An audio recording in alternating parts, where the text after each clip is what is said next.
E esse caso que eu vou mostrar para vocês, inclusive eu já fiz um meeting, eu fazia vários eventos, né? Então, na área da perícia, com mais frequência. E aí, esse caso ele é muito interessante porque a gente tem todo o processo, né? Os autos, as informações. Então, quem vai para a perícia, esse caso é da perita criminal Vanja Coelho, uma super perita aqui no nosso estado de Pernambuco, nos representa demais. Foi ela a responsável pela condução, né? Ela foi a principal perita que conduziu esse caso, e ele traz muitas coisas que levaram ao questionamento do público, da mídia internacional, da família do próprio boxeador, o Arturo Gatti. Ele foi, né, um boxeador campeão em 2 categorias de peso.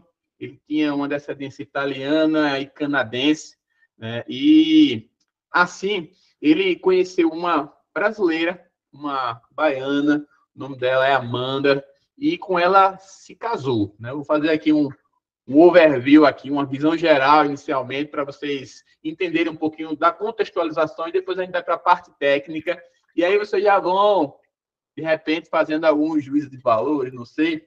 E teve, nesse casamento, né, dele, e o Arturo Gatti, ele tinha, né, a descrição por familiares, por pessoas mais próximas a ele, de que ele teria um temperamento forte, um temperamento um tanto agressivo em determinados momentos, e talvez até fizesse parte da própria natureza dele como boxeador, né? Ter essa agressividade em alguns momentos, sejam eles lá no ringue e talvez muitas vezes até extrapolando para fora do ringue, em determinadas situações. Então, nesse casamento, e aí em alguns momentos de ciúme, de briga, de discussões entre eles, nasce o filho de Arturo Gatti Júnior, né? Eu vou mostrar uma foto aí para vocês verem se tem alguma semelhança com o pai, já em tempos mais recentes, tá certo? E aí, com esse casamento com essa brasileira, a Amanda, eles decidem, em algum momento, quando o filho dele estava com 1 ano, de vir ao Brasil passar férias, né, de 30 dias. E escolheram uma cidade maravilhosa para isso, né? Porto de Galinhas. Então, lá é lindo, tudo é lindo. Quem não conhece Porto de Galinhas tem que fazer aí, dar um Google, tal, conhecer, vocês vão ficar super animados com a beleza do local, né? As águas quentes, quem for do centro para o sul do país vai perceber uma grande diferença com relação a isso. Já fui uma vez para Vitória, no Espírito Santo, e quando a gente chegou na praia, a primeira coisa que a gente fez foi correr para ir do mar, tal, né? Nesse período ainda estava na faculdade, e quando a gente bateu a perna na água, meu amigo, parecia que era a água da geladeira, assim, a água do mar. Foi a gente pisou no freio com uma força tão grande esse mundo e voltou, porque para nós que vivenciamos sempre essa água morninha, quentinha aqui do Nordeste, foi um grande, né? Não foi um balde de água fria, porque não foi na cabeça, mas foi um banho de canela de água fria, gelada, congelante, que a gente teve. E aí a gente percebeu que existe essa grande diferença. Então, decidiram vir Arturo Gatti e Amanda, e o pequeno Arturo Gatti Júnior, que na época, em torno de 1 ano de idade, ir para Porto de Galinhas, aproveitar o clima, a cidade, né? Tudo isso que seria fantástico, alugar um flat lá em Porto de Galinhas. E nessa vinda para cá, né, ficaram lá aproveitando, e nos primeiros dias já, em uma ida à cidade, tem aí onde fica a feirinha de Porto de Galinhas, os bares, os restaurantes, né? A parte mais povoada em si, ocorreu um desentendimento entre eles, tá? E aí eu já vou pedir licença para colocar aqui uma parte dos slides, para a gente vendo umas imagens dele, tá? Enquanto eu for falando para vocês aqui, eu vou compartilhar minha tela. E já está aqui. Cadê você? Janela. Aqui, para vocês começarem a conhecer aí um pouco Arturo Gatti. Olha lá. Então tá aí, ó, cara, campeão mundial, né? Já por 2 momentos. Então a gente vai ter aí em 95, né? Ele ganhou o cinturão mundial super penas e em 2004 ele ganhou o título mundial na categoria super leves, né? Depois de nocautes aí, fantástico. Então tá aí, Arturo Gatti, no auge da sua forma. Morreu cedo, 37 anos apenas. E tava lá, Arturo Gatti. Tá aí uma foto, né, antes desse casamento, né, do último casamento dele. Ele teve uma filha, a Sofia. Né, então tá aí a foto para vocês conseguirem ir resgatando um pouco a história dele, tá? E aqui estava lá, o casamento foi fantástico. Aí tá a Amanda, a brasileira, e com isso eles tiveram o pequeno Arturo Gatti Júnior, né? E aí decidiram vir para o Brasil, como eu falei, para Porto Galinha. Ótima praia, né? Cidade excelente. Chegando lá, eles vão para a cidade, para a parte onde tem os restaurantes, como eu falei, e no meio, né, eles começam a beber vinho e tal, e no meio, por uma situação, aparentemente, de uma discussão sobre ciúmes entre eles, Arturo Gatti começa a se exaltar com a mulher dele, e a empurra, e ela volta, e eles vão meio que para o meio da rua, e ele empurra ela, ela cai com o joelho, com os cotovelos. Daqui a pouquinho eu vou mostrar o laudo, tá? Para vocês terem uma noção. E Arturo Gatti era baixinho, 1,70 m, 1,71 m, e mais franzinho assim, embora tenha uma complexão física dos ombros, dos braços, né, mais desenvolvida, mas os populares que estavam lá, ao ver essa agressividade contra a mulher, tentaram intervir, entendeu? Para separar, para que ele não fizesse aquilo, sem saber que o cara era campeão mundial. O braço dele, a mão dele é pesada. E aí, semelhantemente a quem assistiu a luta do Popó com o Bambam, né? Era mais ou menos naquela proporção, cada murro do Popó no Bambam parecia que tinha 1 tonelada ali, né? Então, Arturo Gatti e um desses 3 caras que tentaram intervir, deu um soco nele, que o cara caiu em nocaute já, né? Beleza.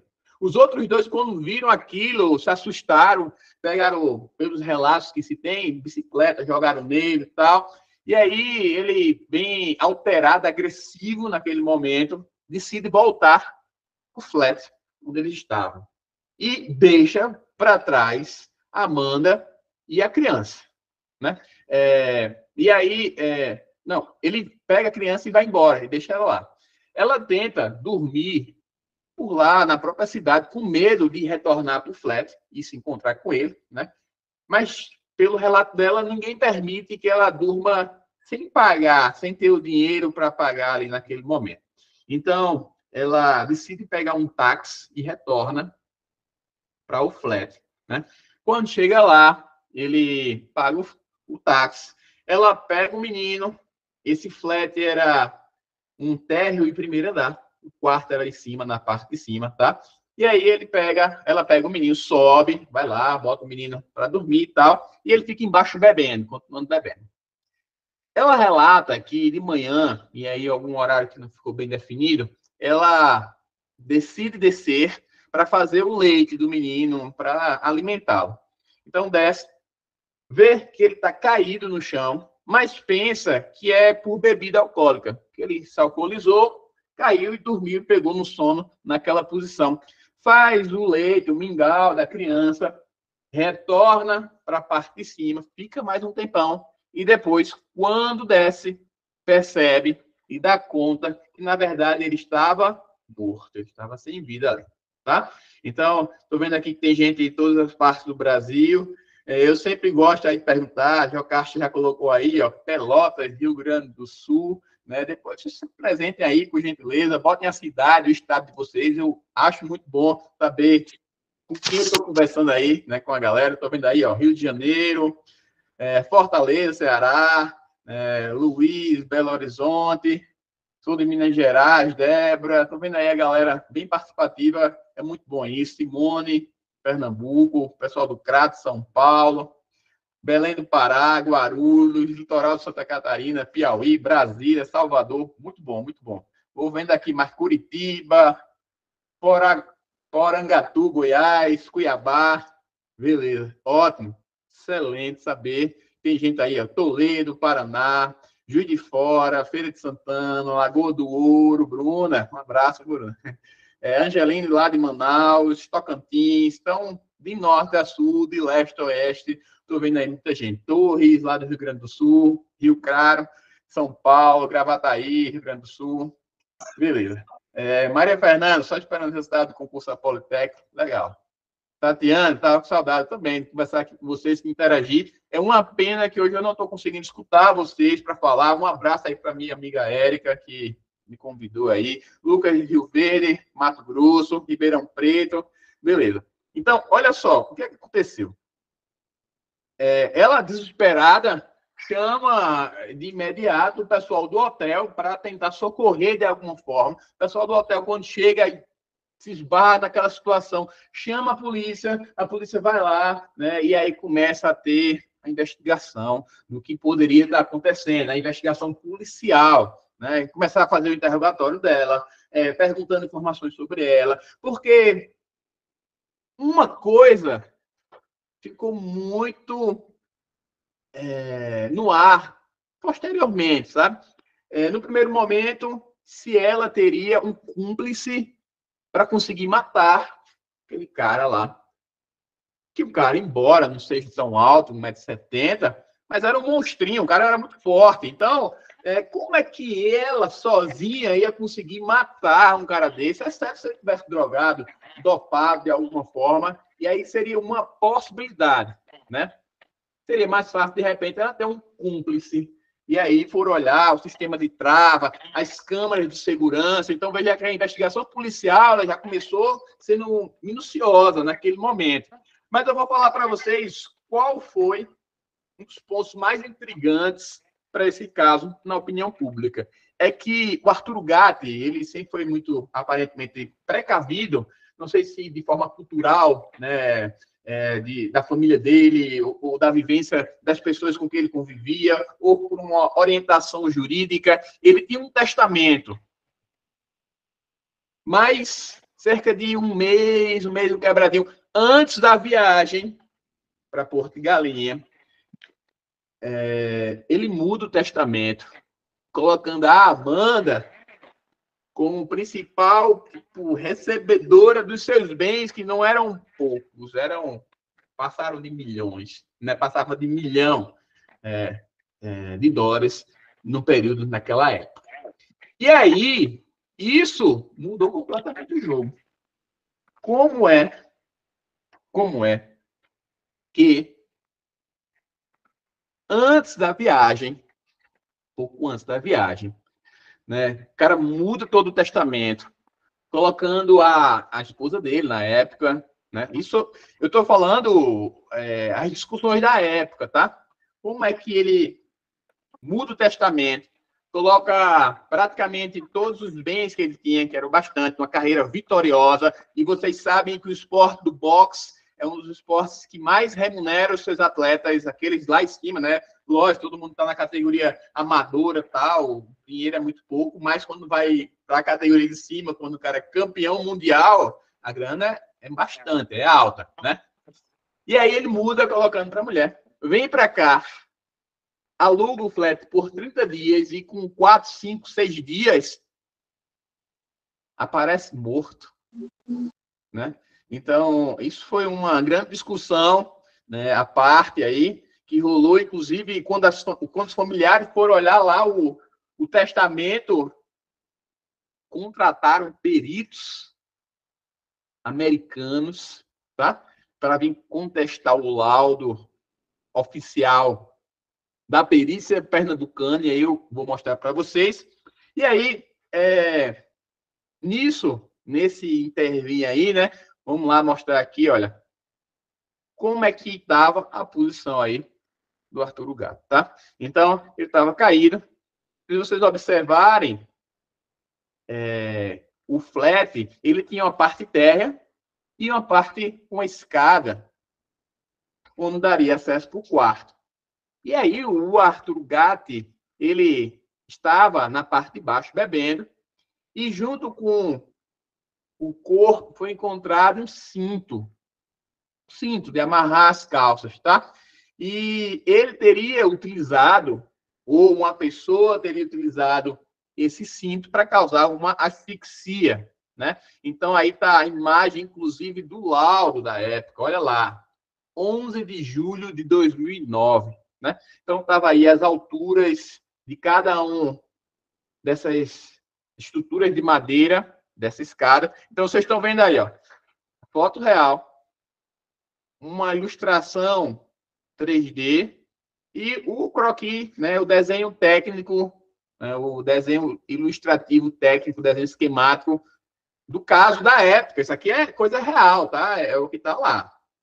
E essa mancha no chão é uma mancha de sangue. Ele estava com um pequeno corte na cabeça. O que a gente vai ter daí, né? Então, a investigação da perícia, olha lá, a manchazinha lá de sangue, ó, tá? A investigação policial começou a fazer perguntas à Amanda e entendeu que, em algum momento, pareceu que a Amanda se contradisse. Então, quando ela se contradisse, né, ela foi inicialmente... Olha a manchete de jornal. Mulher de boxeador é presa em flagrante. Amanda Barbosa se contradisse e foi presa pela morte do canadense Arthur Gatti. Ela saiu de lá presa pelas contradições, o entendimento inicial das contradições sobre essa situação. Onde é que ela estava, como foi que aconteceu, quem entrou, se não entrou, como é que foi. Então, essas perguntas que estavam acontecendo simultaneamente lá para ela, fez com que ela saísse lá presa, né? Então, a gente vai ter aí, olha como é que era lá, né, que saiu num documento da Polícia Civil. De conformidade com o disposto do artigo 5º da Constituição Federal, no cartório desta delegacia de plantão, 5ª turma da Força Tarefa de Homicídios, foi presa e autuada em flagrante delito a Amanda Karine Barbosa Rodrigues por infração do artigo 121, que é matar alguém, certo? Então, sendo recolhida a colônia penal feminina do Recife. Então, a gente vai ter aí que a Amanda, né, ela saiu da posição de esposa para a principal suspeita aí pela morte, né, do Arthur Gatti. Está aí mais fotos do casais na praia, olha lá, né? Você olhar para as expressões dele, parece que está muito feliz, muito boa, tranquilo, né? Vivendo aí, inclusive com a chegada de um herdeiro. Então, essa história foi muito intrigante no momento, né? Então, tá lá a morte dele, ó, o enterro, né? Quando ele retornou, o corpo retornou para o Canadá. Várias reportagens, aqui reportagens nacionais, né, internacionais, relatando, porque, afinal de contas, o cara era bicampeão mundial, né? Campeão mundial em 2 categorias, o que não era fácil de acontecer. Mas e agora? O que poderia ter ocorrido? Será que quais eram as provas materiais que se tinha para definir se isso era um suicídio ou um homicídio? Então, inicialmente, tem que se determinar qual seria a causa da morte, né? Então, a causa da morte, a gente vai ter aí, olha, a face da vítima, vocês estão vendo aí a prostração da língua, né? A posição em que o corpo foi encontrada, decúbito lateral esquerdo, a presença de um ferimento, né, na cabeça, na parte de trás da cabeça, o provável instrumento utilizado aí, no caso, para um enforcamento, né? Então, tá aí esganar, mas enforcamento, o termo adequado, uma alça de uma bolsa e os documentos. Então, vamos começar a observar. Por exemplo, se fosse sei lá, a gente vai pelas exclusões, né? Um latrocínio. Né? Esganado não é, tá? Porque esganadura é com a mão, tá? Esganadura com a mão. Estrangulamento é um terceiro, E enforcamento é um peso do corpo, tá bom? Então, para vocês ficarem antenados, foi um erro ali pontual. Então, os pertences da vítima se encontravam lá. Dinheiro, documentos, outros pertences pessoais. Então, não tinha uma intenção de subtrair nada de lá. A gente vai ter aí, ó, casos, né, repercussão, jornais noticiaram a trajetória e a morte do pugilista, né, caso de destaque na imprensa internacional. Então, vai ter aí os laudos, e aí no laudo vai dizer, né, como é que se dá, primeiro, qual é a causa jurídica? Asfixia, beleza. Aí, de que forma? Vamos olhar as lesões, vamos olhar os achados fisiológicos. Vocês já viram lá, prostração da língua. Ele vai relatar aqui que houve, né, aí vai ter as presenças de petecas, mas no local, quando a gente vai fazer a perícia em um local, a gente vai observar, por exemplo, a presença dos sulcos. Sulcos são os afundamentos presentes no pescoço. Nos casos de estrangulamento, quando uma pessoa vai lá estrangular a outra, com uma corda, né, com um cinto, uma fivela, qualquer coisa que seja, que tenha como dar um laço no pescoço, esses sulcos, eles são horizontais. Então, o sulco é horizontal, o cara tem que ter força para conseguir manter ali. Então, ou a vítima está imobilizada, ou a vítima está inconsciente, ou ela está muito debilitada que não consiga se defender, porque a tendência é que a vítima se jogue, tente rodar. Tudo isso para evitar de ser, né, estrangulada por um objeto como uma corda, por exemplo. No caso do enforcamento, os sulcos eles são ascendentes, são de vir para cima, passa por cima da cartilagem, tá? Da tireoide. Então, essa cartilagem daqui, esse sulco vai ser logo acima dele.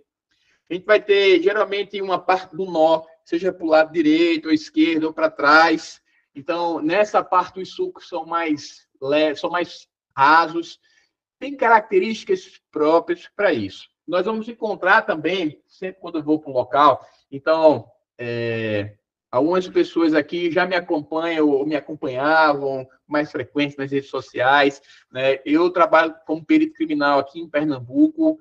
Esse ano faz 15 anos, então já fui aí para mais de 1.700 ocorrências, né? Fazer avaliação, e entre essas muitas, né? Eu acredito que mais de 100 suicídios. E aí a gente vai procurar os elementos fisiológicos presentes naquele indivíduo que cometeu um suicídio por enforcamento, por exemplo. Tá? E um deles vai ter aí essas manchas hipostáticas que é devido a quando ocorre a cessação dos batimentos cardíacos para ter aquele fluxo sanguíneo nos vasos, os vasos ficam com sangue parado, as hemácias, por serem mais densas, tendem a decantar, elas vão descendo e se acumulam na parte mais inferior do corpo. Então, se o indivíduo morreu em decúbito dorsal, com as costas para o chão, tá?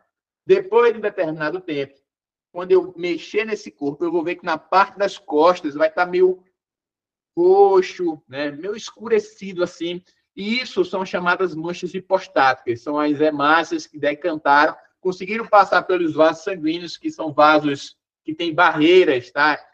Essa parte do vaso ela é semipermeável, então as hemácias conseguem descer por ali e fazem esse efeito, esse depósito na parte mais baixa. Quando a pessoa está em suspensão, através de um enforcamento, essas partes mais baixas são as mãos e os pés. E aí, nesses 4 locais, né, nos 2 pés, nas 2 mãos, eu vou encontrar uma área mais enegrecida, mais avermelhada. Essas vão ser as manchas hipostáticas típicas de um suicídio em que o corpo está em suspensão, tá bom? Então, isso é um fato que eu vou procurar sempre quando estou tratando sobre um suicídio. Agora, se o cara estava suspenso e, de repente, o objeto, o instrumento que estava suspendendo ele rompe, e aí ele cai, e isso é antes de ter a instalação completa, aí em torno de 6 horas, tá? as manchas hipostáticas que estavam ainda em caminho, ou seja, as hemácias que ainda estavam descendo por gravidade, se rearranjam, tá? Então, se rearranjam. Se vocês forem olhar aqui, tem uma parte grifada em vermelho que vai ter aqui, ó, hipóstase em dorso, tórax das mãos direita e esquerda, em luva, tá? Além da protusão da língua e hemorragia conjuntival bilateral. Presença de suco único, oblíquo, contínuo, de baixo para cima e de diante para trás. Esse suco vindo da região anterior do pescoço e se continuando bilateralmente pela região retroauricular, direita e esquerda. Tá? Então, isso aí são os dizeres que estão lá no laudo, tá? Tanatoscópicos. Então, a gente vai ver que todas as informações eles vão estar descritas aqui tecnicamente, do ponto de vista, né, da medicina legal, tá? Para conseguir deixar bem amarradinho as lesões, a causa-morte, né? E agora fazer esse casamento de como o corpo estava no momento da sua morte. Porque se tivesse sido feito um estrangulamento, primeiro, esses sucos não seriam ascendentes, seriam horizontais. E segundo, depois que tivesse ali causado, né, esse estrangulamento, iria colocar o corpo e aí as manchas hipostáticas que seriam predominantemente apenas aquelas do corpo deitado, tombado. Aí alguém vai dizer, mas de repente ela matou o marido dela, suspendeu para simular um enforcamento. Vocês acham que pela compleição física dela, vocês viram que ela é magrinha, né? Vocês acham que pela compleição física dela, ela teria condições de suspender um cara pesado, como era o Arthur Gatti, para deixar ele numa simulação, né, de enforcamento? E vocês acham que se ela fosse fazer, ou se alguém fosse fazer isso, ele iria utilizar uma alça de uma bolsa que aparentemente era frágil até, né? Então, para procurar alguma coisa de repente mais que fosse dar a garantia que ele queria, que era deixar suspenso. Então, de alguma forma, a vítima, o Arthur Gatti, ele utilizou os meios que ele encontrou para conseguir o objetivo dele, que seria, no caso, suicídio, né? Então, mas vamos ver lá, vamos ver o que, é que tem mais aqui, ó. O suco deixado no pescoço é um elemento crucial que o perito médico legal utiliza para distinguir um enforcamento de um estrangulamento. Suco oblíquo, único, contínuo, ascendente, localizado por cima da cartilagem tireoide. Ou seja, diante da topografia do suco, continuidade, o fato de ser único e oblíquo o torna característico ter sido produzido por constricção do pescoço decorrente de enforcamento. Olha lá. Esse é o laudo tanatoscópico do caso do boxeador, né? Elemento crucial que o legista utiliza para distinguir enforcamento de estrangulamento. Então, vamos seguir. Asfixia mecânica. Diante dos achados da presente necrópsia, conclui o perito que a morte se deu por asfixia mecânica decorrente de constricção do pescoço por enforcamento, tendo como causa jurídica ignorada no dia 11/7/2009. Então, tá aí. Esse é o laudo real que se tinha. Mas, e aí, a criminologia, né? E as motivações? E o porquê disso? E esse contexto aí de ter uma mudança repentina, né? Meio que de última hora, né, desse testamento dele. Ele mudou o testamento, faltando tipo 1 mês e meio antes da viagem. Será que ele já sabia que ia viajar? De repente já tivesse até combinado essa viagem, né? Porque dificilmente você viaja do nada. Olha, estou sem fazer nada, embora que eles eram ricos, né? Então, o rico pode fazer muita coisa, né, o que quiser, mas geralmente há uma programação. Olha, vamos aproveitar esse período e a gente vai ter uma férias, um recesso, vamos viajar, né? Então, é provável que ele tivesse já uma noção dessa viagem. E aí, o grande dilema é o que aconteceu para dar esse start, de decidir fazer isso, né? Vindo principalmente para um país que não é o dele, né? Bom, Pernambuco, geograficamente, não seria tão longe da Bahia, né? Embora aqui, para quem é de fora, Brasil é Brasil, aí tá todo mundo colado ali, né? Mas a gente vai ter aí uma série de questionamentos sobre o ponto de vista do caso. Então, quando a família viu o testamento, contratou, tá? Contratou aí a peso de ouro, né? Peso de ouro, peritos, né?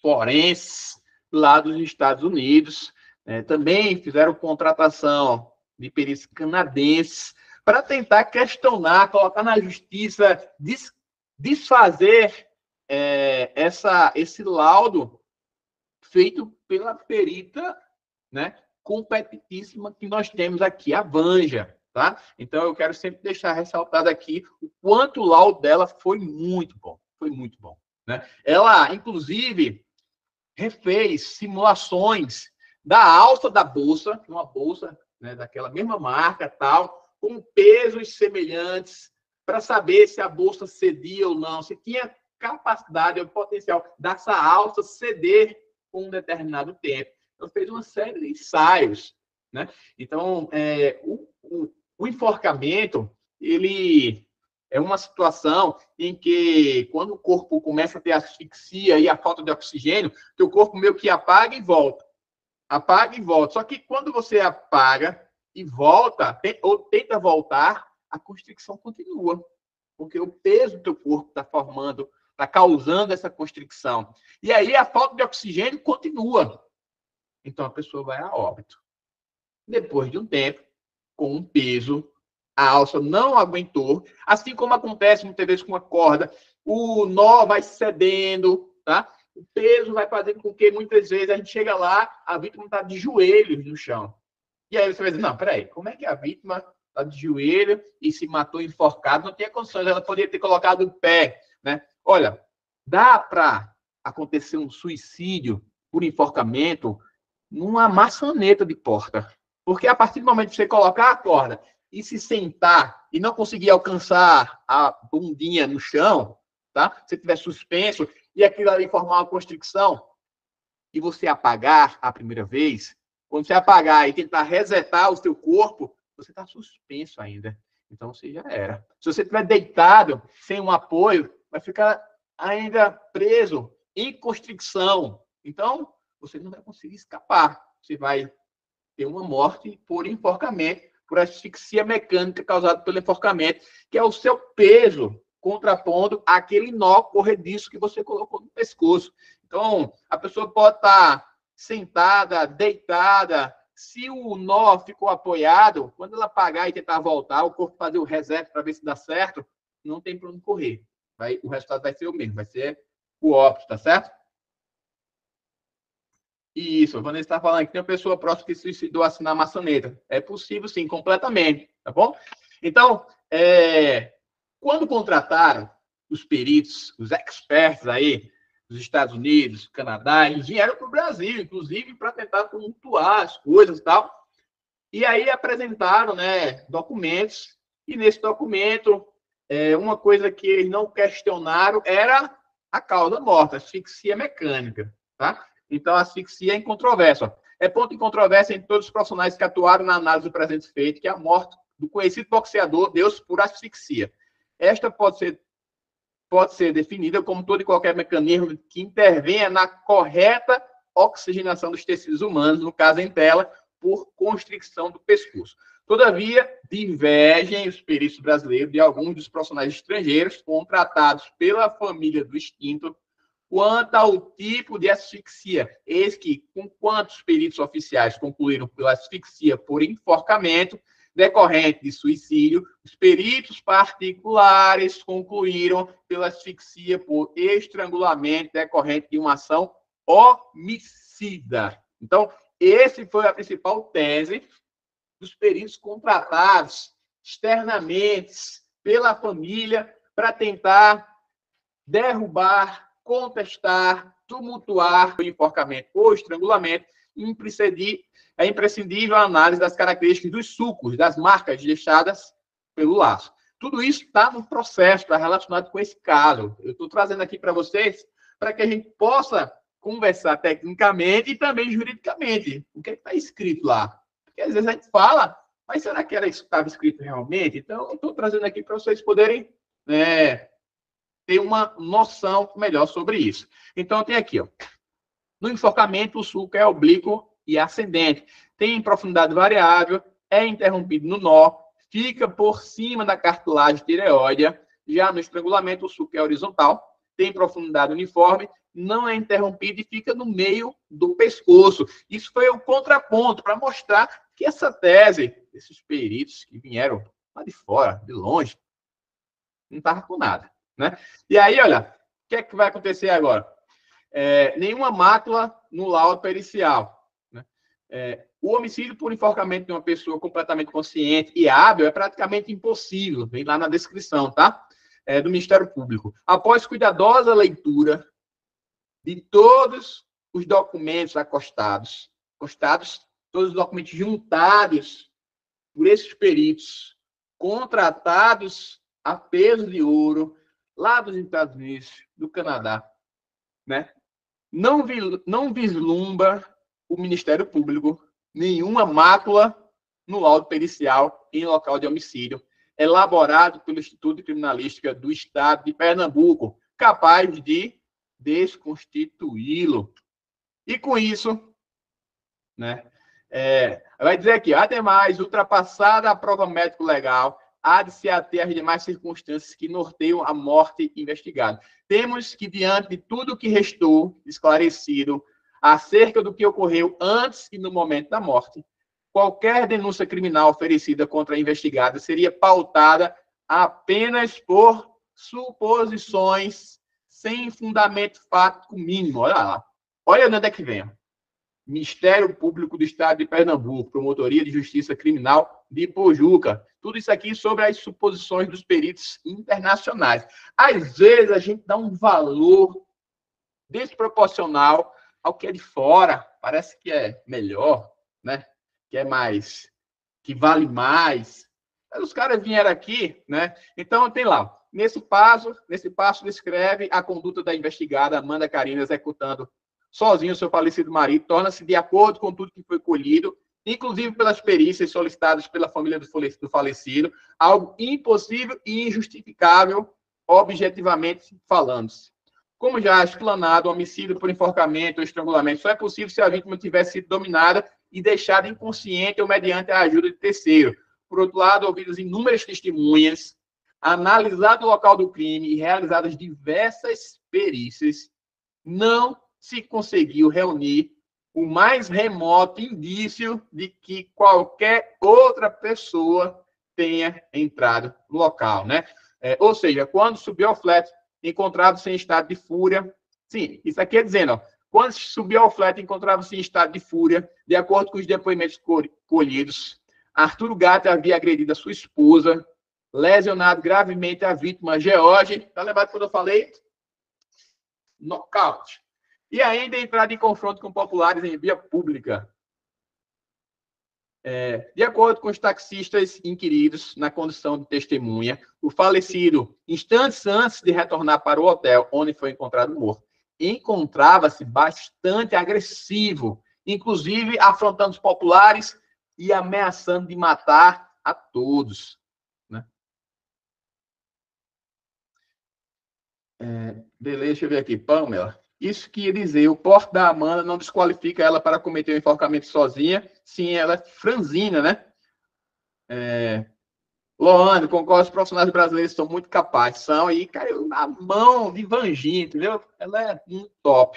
Então tá aqui, ó. Nem todos os estrangeiros confrontaram a perícia brasileira. Registra-se ainda que nem todos os estudos realizados por profissionais estrangeiros contratados confrontaram a perícia oficial brasileira. O médico legista francês, Jean Brochot, de maneira muito oportuna, destacou que, em si, considerando que os patologistas de Montreal reconheceram a falta de provas claras quanto a atos de má-fé na morte do ex-boxeador. Ele não poderia rejeitar as conclusões formais às quais as autoridades brasileiras chegaram. Né? Fundamentação. Após sucessivas e minuciosas leituras de todos os documentos que compõem o procedimento investigativo, tem um parquet que a investigação encontra-se finda, madura e apta para se formar um juízo de valor seguro sobre o episódio investigado.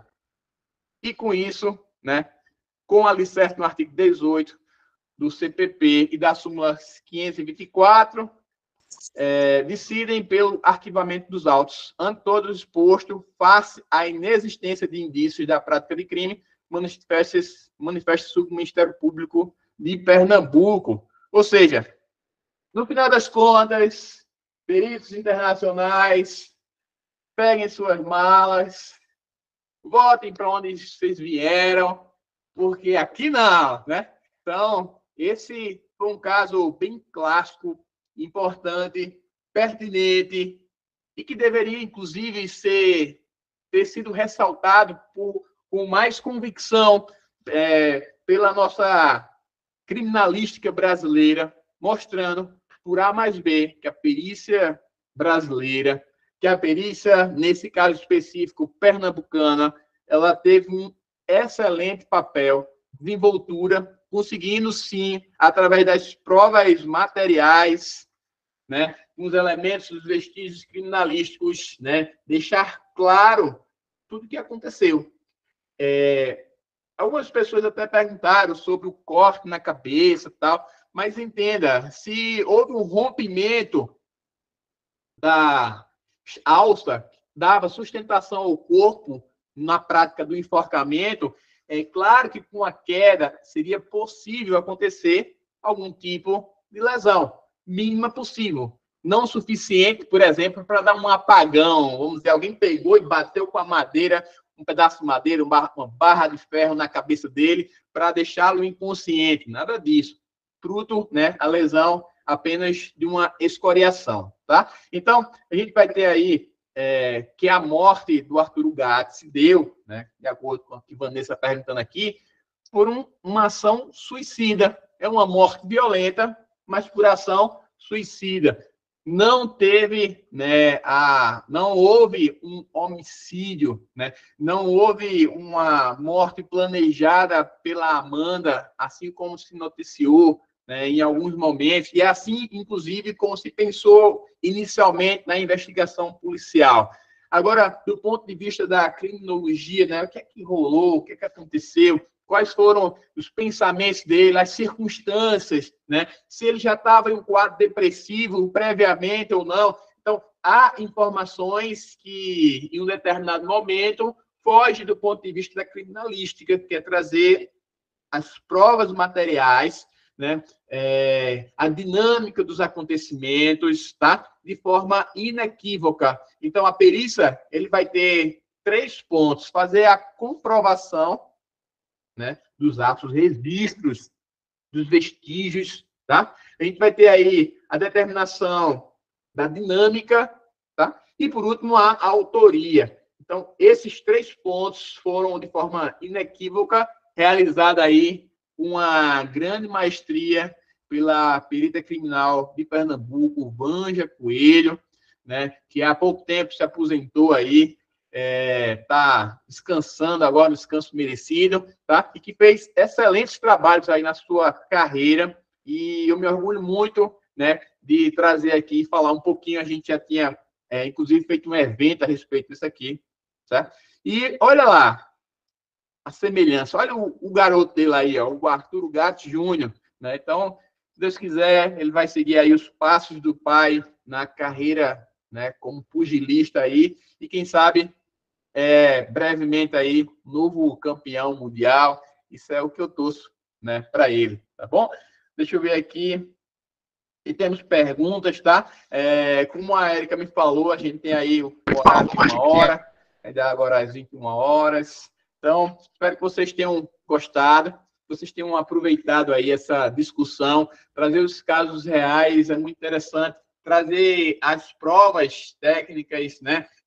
Eu tenho também excelentes casos para se discutir, mas muitos deles ainda não estão transitados e julgados. que é o que a gente precisa para poder discutir abertamente, né? Quando o caso não tem mais, né, para onde ser, instâncias para onde serem recorridas. Então, esses casos a gente traz para fazer discussões, tá? O meu clube forense também, lá no Instituto Federal, a gente faz discussões sobre esses casos também, para discutir, fazer atividades práticas. Espero que vocês tenham aproveitado bastante esse momento, tá? E estou vendo ali, ó, pessoal, a palavra-chave é aglomerados. Ah, tem a palavra-chave, né? Legal, gostei muito. Mas ela ficou com parte da herança e fez falar o testamento. Ela ficou com a herança que tinha lá, tá? A parte mais robusta. Tem uma parte falando só sobre a herança, é por causa do nosso horário. Mas tem uma parte falando só sobre as heranças, a mudança, os termos, porque tudo isso faz parte do processo, tá bom? Obrigado aí, né, a galera que está falando, Vanessa Badia, Amanda Caroline, Bruna Eiker, né, Angélica, Débora, obrigado aí pela presença de vocês, a participação. A palavra-chave foi falada aí, aglomerados, tá? Acredito que possivelmente alguém vai falar alguma coisa, eu vou interromper aqui a transmissão.